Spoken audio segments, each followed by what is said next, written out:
नमस्कार दोस्तों, स्वागत है आपका समरी जंक्शन में, जहां बातें होती हैं आत्मा की और आवाज आती है परमात्मा की। आज हम आपको एक ऐसे रहस्य से मिलवाने जा रहे हैं जो आपने कभी महसूस तो किया होगा, लेकिन शायद कभी समझा नहीं होगा। आपके मुंह से निकले कुछ शब्दों ने किसी की जिंदगी बदल दी। कभी आपने किसी को ऐसा जवाब दे दिया जो आपके दिमाग में था ही नहीं। कभी आपने किसी से ऐसा कुछ कह दिया जिसे बोलने की हिम्मत आपके अंदर थी ही नहीं। कोई बात जो प्लान नहीं थी, कोई शब्द जो अचानक निकल गया, कोई सलाह जो आपको भी हैरान कर गई। तो सवाल उठता है, क्या वो शब्द सच में आपके थे या कोई और था जो आपके जरिए बोल रहा था? आज का सवाल है, क्या इंसान खुद बोलता है या ईश्वर ही उसके मुख से बोलता है? क्या हमारे शब्द सिर्फ विचारों का खेल है या कोई अदृश्य शक्ति हर शब्द को निर्देशित कर रही है? हम सबको यही लगता है कि हम जो कुछ भी बोलते हैं वो सब हमारे अपने निर्णय होते हैं, लेकिन अब साइंस कुछ ऐसा कह रही है जो आपके पूरे अस्तित्व पर सवाल उठा सकता है। हमारे दिमाग में हर सेकंड लाखों न्यूरल सिग्नल्स दौड़ते हैं। ये सिग्नल्स हमारी सोच, भावनाओं और निर्णयों को संचालित करते हैं। लेकिन जब आप कोई शब्द बोलते हैं तो उससे पहले कुछ बहुत रहस्यमय होता है। डॉक्टर बेंजामिन लिबेट, एक न्यूरोसाइंटिस्ट, ने 1980 के दशक में एक एक्सपेरिमेंट किया जिसने विज्ञान की दुनिया को हिला दिया। उन्होंने पाया कि जब भी इंसान कोई काम करने का निर्णय लेता है, जैसे कुछ बोलना, तो उसका दिमाग उस निर्णय से लगभग 0.3 सेकंड पहले ही एक्टिव हो जाता है। मतलब जिस पल आपने सोचा अब मैं बोलूंगा, उससे 0.3 सेकंड पहले आपका दिमाग पहले ही वो निर्णय ले चुका था। आपको तो बस फील हुआ कि मैंने ये निर्णय लिया है। असल में निर्णय पहले से ही लिया जा चुका होता है और फिर आपका दिमाग आपको यह भ्रम देता है कि यह तुम्हारा फैसला था। अब सोचिए, अगर निर्णय पहले से हो चुका है तो वो कौन है जो आपके अंदर निर्णय ले रहा है? क्या आप सिर्फ एक माध्यम हैं? क्या आप सिर्फ एक आवाज हैं जिसे कोई और बोलवा रहा है? कुछ वैज्ञानिक मानते हैं कि हमारा फ्री विल यानी मर्जी से कुछ करने की शक्ति एक भ्रम है। मतलब आपको लगता है कि आप बोलते हैं, लेकिन वास्तव में वो सब कुछ पहले से ही आपके दिमाग में तय हो रहा होता है। जैसे कोई अदृश्य स्क्रिप्ट पहले से लिखी गई हो और आप बस उसे निभा रहे हो। अब जरा इस पर सोचिए, जब आप कोई शब्द बोलते हैं तो वो शब्द कहां से आता है? क्या वो शब्द आपकी आत्मा से आता है या सिर्फ न्यूरॉन्स की केमिस्ट्री से? क्या कोई और शक्ति है जो आपको बुलवाती है?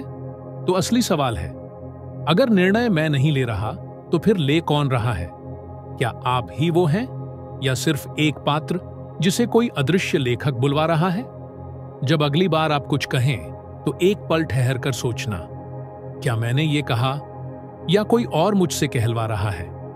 क्या अब भी आपको लगता है कि आप बोलते हैं या फिर आप नहीं बोलते, कोई और बुलवाता है? क्वांटम फिजिक्स विज्ञान की वो शाखा है जिसने हमारी सोच की नींव को ही हिलाकर रख दिया। इसका सबसे चौंकाने वाला पहलू है, रियलिटी तब तक असली नहीं होती जब तक कोई उसे देखता नहीं। जी हां, इलेक्ट्रॉन या फोटोन जैसी छोटी कण जब तक देखे नहीं जाते, वो एक साथ कई जगहों पर हो सकते हैं, जिसे सुपरपोजिशन कहा जाता है। लेकिन जैसे ही कोई उन्हें ऑब्जर्व करता है, वो एक ही जगह टिक जाते हैं और तब रियलिटी बनती है। मतलब दुनिया तब तक असली नहीं होती जब तक कोई उसे देखता नहीं। रियलिटी खुद ब खुद नहीं होती, उसे देखने वाले की मौजूदगी चाहिए। अब इस सिद्धांत को जरा शब्दों पर लागू करके सोचिए। जब तक कोई शब्द बोला नहीं जाता, वो मौजूद ही नहीं होता। लेकिन बोला कब जाता है? जब कोई अदृश्य शक्ति उस शब्द को आपके अंदर एक्टिव करती है, जब कोई ऑब्जर्वर उसे कहने के लिए प्रेरित करता है। अब सवाल उठता है, अगर क्वांटम फिजिक्स कहती है कि रियलिटी तभी बनती है जब कोई देखे, तो वो देखने वाला कौन है? क्या वो सिर्फ आप हैं या कोई और, कोई अदृश्य चेतना जो आपको भी देख रही है और आपके जरिए इस दुनिया को असली बना रही है? क्या आप सिर्फ एक माध्यम हैं जिसके जरिए कोई और रियलिटी बना रहा है? जैसे कोई अदृश्य कलाकार जो कैनवास पर ब्रश तो आपके हाथ से चला रहा है, लेकिन चित्र वो खुद बना रहा है। क्वांटम फिजिक्स ये भी कहती है, एक ही चीज पार्टिकल भी हो सकती है और वेव भी। ये इस बात पर निर्भर करता है कि आप उसे किस तरह देख रहे हैं। मतलब दुनिया जैसी है वैसी नहीं है, वो वैसी बनती है जैसी आप उसे देखते हैं। तो क्या ये दुनिया ऑब्जेक्टिव रियलिटी नहीं, बल्कि आपकी चेतना की प्रतिक्रिया है? अब गहराई से सोचिए, क्या आप सच में बोलते हैं या कोई क्वांटम ऑब्जर्वर आपके जरिए बोल रहा है? क्या आप सिर्फ एक जरिया हैं जिससे अनसीन इंटेलिजेंस इस दुनिया में शब्दों और विचारों को प्रकट करती है? अगर कोई देखे बिना इलेक्ट्रॉन का अस्तित्व तय नहीं होता, तो क्या आपके शब्द भी तभी प्रकट होते हैं जब कोई अनदेखा देख रहा होता है? तो क्या वो शब्द आपके हैं या किसी और के, जो सिर्फ आपके जरिए बोले जा रहे हैं? क्वांटम फिजिक्स के इस रहस्य को समझकर आप खुद से एक सवाल जरूर पूछेंगे, क्या मैं खुद बोल रहा हूं या कोई अदृश्य शक्ति मेरे जरिए इस ब्रह्मांड को महसूस करा रही है? आप नहीं बोलते, कोई और बुलवाता है, और वो कोई आपको भी देख रहा है।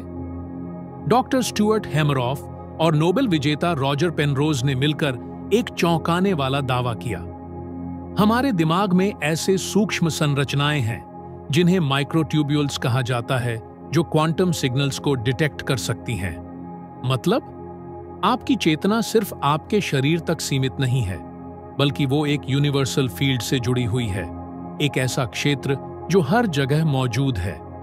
तो अब सोचिए, आप जो सोचते हैं वो असल में कहां से आता है? क्या वो विचार आपके मस्तिष्क के भीतर बनते हैं, या फिर वो किसी ब्रह्मांडीय चेतना से आते हैं और आपका दिमाग बस उन्हें कैच करता है? डॉक्टर ब्रूस लिपटन ने इस विचार को और भी सरल और गहरा बना दिया। वो कहते हैं, हमारा मस्तिष्क एक टीवी सेट की तरह है। टीवी खुद कुछ नहीं बनाता, कंटेंट बाहर से आता है। यानी जो भी आप बोलते हैं वो आपके अंदर से नहीं, बल्कि किसी यूनिवर्सल ब्रॉडकास्ट से आता है, जिसे आप बस प्ले कर रहे होते हैं। अब इस पर रुककर सोचिए, क्या आप ही बोलते हैं या कोई और आपके भीतर से, आपके मुंह से बोल रहा है?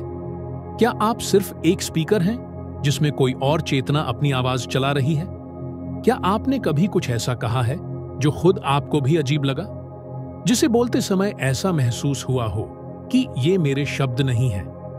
साइंस बताती है कि हमारे दिमाग में मिरर न्यूरॉन्स होते हैं, जो सामने वाले की एनर्जी, भावनाओं और व्यवहार को बिना सोचे समझे कॉपी कर लेते हैं। मतलब आप कभी कभी ऐसा कुछ बोल सकते हैं जो आपने खुद कभी सीखा ही नहीं था। तो सवाल है, वो ऊर्जा, वो शब्द, वो भाव कहां से आए? कुछ बच्चे देर से बोलते हैं, लेकिन जब बोलते हैं तो ऐसे जैसे किसी और की आवाज उनके अंदर से आ रही हो। ऑटिस्टिक बच्चे कभी कभी ऐसे वाक्य बोलते हैं जैसे कोई इंफॉर्मेशन डाउनलोड हो रही हो, बिना रुके, बिना सोचे। क्या ये उनके शब्द हैं या कहीं और से भेजे गए संदेश? क्या इंसान एक रिसीवर है और ईश्वर कोई ट्रांसमीटर जो हमें बोलवा रहा है? अब न्यूरोसाइंस, क्वांटम फिजिक्स, एपिजेनेटिक्स और साइकोलॉजी सब एक ही दिशा में इशारा कर रहे हैं। आप बोलने वाले नहीं हैं, आप बस एक माध्यम हैं। आपकी जुबान एक बांसुरी है जिसमें सांस कोई और भरता है और संगीत वही बजता है जो वो चाहता है। तो अब सोचिए, क्या आप अपने विचारों के मालिक हैं या आप सिर्फ वो यंत्र हैं जिससे कोई अनदेखी चेतना इस दुनिया से संवाद कर रही है? शब्द आपके नहीं हैं, पर जिम्मेदारी आपकी है कि उन्हें समझें। अब सवाल ये नहीं कि आप क्या बोलते हैं, सवाल ये है, कौन बोल रहा है? तो अगली बार जब आप किसी से कुछ कहें, एक पल को सोचिए, क्या ये वाकई आपका विचार है या कोई और आपके जरिए बोल रहा है? भगवद गीता का 15वां अध्याय कहता है, मैं ही सबके हृदय में स्थित हूं, मुझसे ही स्मृति, ज्ञान और विस्मृति उत्पन्न होती है। श्री कृष्ण स्पष्ट कहते हैं, तुम जो सोचते हो वो तुम नहीं सोचते, तुम जो बोलते हो वो तुम नहीं बोलते, मैं तुम्हारे माध्यम से ही सब कराता हूं। यहां मैं का अर्थ कोई इंसानी रूप नहीं, बल्कि परम चेतना जो हर जीव में प्रवाहित है। ओशो ने एक बार कहा था, जब तुम पूरी तरह मौन हो जाते हो तब ईश्वर बोलता है, और जब तुम बोल रहे होते हो तब ईश्वर चुप होता है। ओशो कहते हैं, जब अहंकार हटती है, जब मैं खत्म होता है, तभी परमात्मा तुमसे बोलता है। उनका एक और प्रसिद्ध कथन है, मैं नहीं बोल रहा हूं, मुझसे बुलवाया जा रहा है। जो कहा जा रहा है मैं भी पहली बार सुन रहा हूं। क्या ये मजाक है? नहीं, यह जागृति का उच्चतम अनुभव है। ईसा मसीह कहते हैं, मैं खुद नहीं बोलता, पिता ईश्वर मेरे अंदर हैं और वही मुझसे कार्य कर रहे हैं। यानी जब ईसा बोलते हैं वो सिर्फ माध्यम है, बोलने वाला ईश्वर है। कुरान की सूरह अन-नज्म अध्याय 53 में अल्लाह एक बहुत ही गहरा रहस्य प्रकट करते हैं। वहां लिखा है, वह पैगंबर अपनी इच्छा से कुछ नहीं बोलते, वह जो कुछ कहते हैं वह वही होता है जो उन्हें ईश्वरीय प्रेरणा के रूप में प्रकट किया जाता है। इसका अर्थ यह है कि पैगंबर मोहम्मद जो भी शब्द बोलते थे वे उनके व्यक्तिगत विचार या इच्छा से नहीं होते थे। उनके मुख से निकला हर वाक्य, हर निर्देश स्वयं अल्लाह की ओर से भेजा गया दिव्य संदेश होता था। अल्लाह के माध्यम से जो ज्ञान उन्हें दिया गया वही वह लोगों तक पहुंचाते थे, न कम न ज्यादा। यह आयत हमें यह समझाती है कि इस्लाम में पैगंबर की वाणी को सीधे ईश्वर की वाणी माना गया है। इसका उद्देश्य यह भी है कि लोग जान सकें कि कुरान केवल एक इंसानी ग्रंथ नहीं बल्कि एक ईश्वरीय ज्ञान है जिसे पैगंबर के माध्यम से संसार को दिया गया। यानी पैगंबर मोहम्मद खुद नहीं बोलते थे बल्कि वही बोलते थे जो अल्लाह उन्हें प्रेरणा देता था। यह सिद्ध करता है हर सच्चा संदेशवाहक सिर्फ एक माध्यम होता है, बोलने वाला सिर्फ ईश्वर होता है। बुद्ध ने कहा, तुम तभी सच्चे हो जब तुम मौन हो, और मौन में जो कुछ प्रकट होता है वह परम सत्य होता है। जब बुद्ध मौन में बैठते थे, लोग उनके पास आकर उनके पास कुछ कहे बिना प्रेरित होकर लौटते थे, और जब वे बोलते थे तो शब्दों से नहीं, ऊर्जा से संवाद होता था। क्या वो बुद्ध बोल रहे थे या उनके भीतर जो परम सत्य था वही बोल रहा था? गुरु ग्रंथ साहिब की शुरुआत ही होती है, एक ओंकार सतनाम, कर्ता पुरुष, निर्भु, निर्वैर। गुरु नानक देव जी ने कहा, मैं कुछ नहीं कहता, जो प्रभु कहता है वही बोलता हूं। शब्द गुरु है, शब्द ही परमात्मा है। उनके भीतर से निकली हर वाणी शब्द कहलाती थी, और वही शब्द था ईश्वर का कंपन, वाइब्रेशन। यह दिव्यता सिर्फ संतों में ही नहीं बल्कि हर इंसान में है। कभी आपने कुछ ऐसा कहा होगा जिससे सामने वाला टूटते टूटते बच गया होगा। कभी आपने किसी को ऐसी बात कह दी होगी जिसने उसे आत्महत्या से रोका हो। क्या वो आपकी योजना थी या किसी शक्ति ने आपसे वो कहलवाया? ध्यान से सुनिए, आपका शरीर एक यंत्र है, आपकी जुबान एक माध्यम है, आपका मैं सिर्फ एक पर्दा है। उसके पीछे बैठा है एक चुप, शक्तिशाली, शांत, दिव्य सूत्रधार जो जब चाहता है आपके जरिए इस दुनिया से बात करता है। तो अगली बार जब आप कुछ बोलें तो सोचिए, मैं नहीं बोल रहा, कोई मुझे बुलवा रहा है। जब किसी की आत्मा कांप उठे आपके शब्दों से तो समझिए वो आपकी आवाज नहीं थी, वो परमात्मा की पुकार थी। न्यूरोसाइंस कहता है, हम सोचने से पहले बोलते हैं, यानी निर्णय और शब्द पहले आते हैं, सोच बाद में। क्वांटम फिजिक्स कहता है, हम जुड़े हैं एक यूनिवर्सल इंटेलिजेंस से, यानी विचार आपके भीतर से नहीं ब्रह्मांड से आते हैं। सेल्यूलर बायोलॉजी कहती है, आपका शरीर एक माध्यम है, स्रोत आप नहीं हैं, यानी आप सिर्फ एक डिवाइस हैं, सिग्नल कहीं और से आता है। तो अब सच्चाई क्या है? आपके शब्द आपके नहीं हैं, आप बस एक माध्यम हैं। बोलने वाला, महसूस करवाने वाला, सच्चाई बताने वाला कोई और है। आप एक बांसुरी हैं, संगीत उसी का है जिसने सांस दी है। अब आपकी बारी है। क्या आप भी कभी जिंदगी से थक चुके हैं? क्या कभी लगा है कि चारों ओर शोर है लेकिन अंदर खालीपन? क्या कभी ऐसा हुआ है कि लोग बहुत हैं मगर समझने वाला कोई नहीं? तो सुनिए, गीता सिर्फ एक युद्ध की कहानी नहीं है, ये आपके भीतर चल रही लड़ाई की आवाज है। ये उन हर इंसानों के लिए है जो रोज अपने विचारों से लड़ते हैं, जो तय नहीं कर पा रहे कि सही क्या है, गलत क्या है, और अगला कदम क्या हो। हमने गीता के 18 अध्यायों को इस नजरिए से देखा है। न श्लोक, न जटिलता, सिर्फ सच्चाई।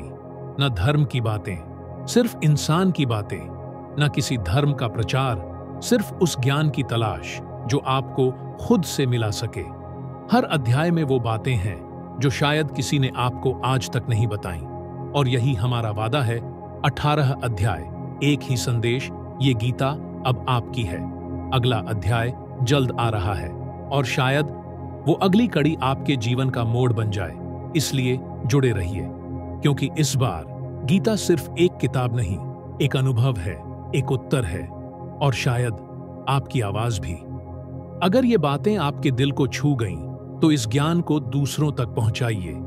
वीडियो को लाइक जरूर करें, कमेंट में बताइए क्या आपने कभी ऐसा अनुभव किया है। आपका एक कमेंट हमें ऐसे ही रोचक वीडियो बनाने का हौसला देता है। इस रहस्य को दोस्तों और परिवार के साथ शेयर करें, शायद कोई और भी अपने असली अस्तित्व से जुड़ जाए। और हाँ, ऐसे ही रहस्यमय और जीवन बदलने वाले ज्ञान के लिए सब्सक्राइब कीजिए हमारे चैनल समरी जंक्शन को और दबाइए वो बेल आइकॉन, ताकि जब भी अगली कड़ी आए आपसे एक भी सत्य छूट न जाए। क्योंकि ये सिर्फ शब्द नहीं है, ये किसी और की आवाज है जो आपके जरिए बोल रही है, जहां हर आवाज आत्मा से आती है।